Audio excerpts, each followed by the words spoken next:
Ukuze nathi njengabazali sibe nezwi sisesemhlabeni asikafike ezulwini la sithi siyakhona so sisadinga ukulandela ndithe iBhayibheli asibathobela abaholi bethu kubalekile ukuthi njengomzalwane hamba uyovota uvotele lokho okufunayo.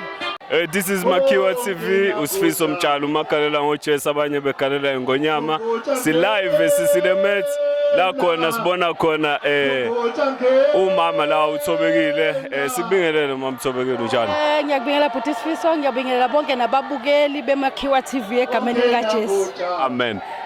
Njengoba la nje sisilemet uzodumisa kanye neqembu le-INFP usizwa unjani? Ngijabule kakhulu as artist because kuthina kumsebenzi and nami ngibonile isidingo sokuthi fanele mase ngikhona la ngibazisa abantu ngibakhumbuza abantu ukuthi inhloso mhla ka29 abantu abahambe basukume noma uyagula gulela ngakhona kulayini wokuyovota. Mama siyibone lento ikakhulukazi abantu basenkonzweni abafuna ukuyibandakanya nezepolitiki. Ungathini nje mhlambe ukubagqugquzela ukuthi kubaluleke ngani ngoba nawe bekuthanda bengabalandeli bakho ukubagqugquzela ukuthi kubalulekile ukuthi nabo bevote kubasiza ngani bengabazalwane? Bhuti wami kubaluleke kakhulu ukuze nathi njengabazali sibe nezwi sisesemhlabeni asikafike ezulwini la sithi siyakhona so sisadinga ukulandela ndithe iBhayibheli asibathobela abaholi bethu kubalekile ukuthi njengomzalwane hamba uyovota uvotele lokho okufunayo uhambe ngomthanda hayi indaba khona bathi bavota ngomthandaza akukho right because usezweni usadinga into zakhona la emhlabeni udinga ukuphila. Ngiyabonga kakhulu. Mhlambe khona nomsebenzi awuphekayo lapha na ke omama uThobekile esingawuzwa njengabalandeli bakhe bomculo wezokholo esingawuzwa esidedelela wona.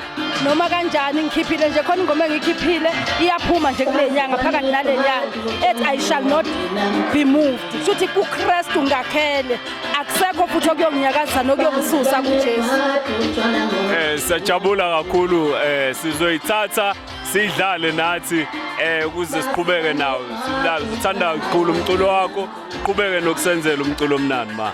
Siyabonga kakhulu siMakiwa TV nangokuthobeka kwakho nje ukuthi sikubambe uqeda lapha nokucula umoya ungakhabibeki. Ngisajuluka njengesidudla nani ngifuna interview but nami ngiyalibonga ithuba eninginike lona.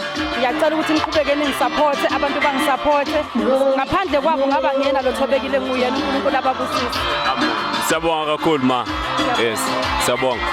We are out besikhuluma naye uThobekile lapha nomculi wokholo odume kakhulu ngengoma ethi wonginika umvuzo omkhulu. Siyabonga. We are out.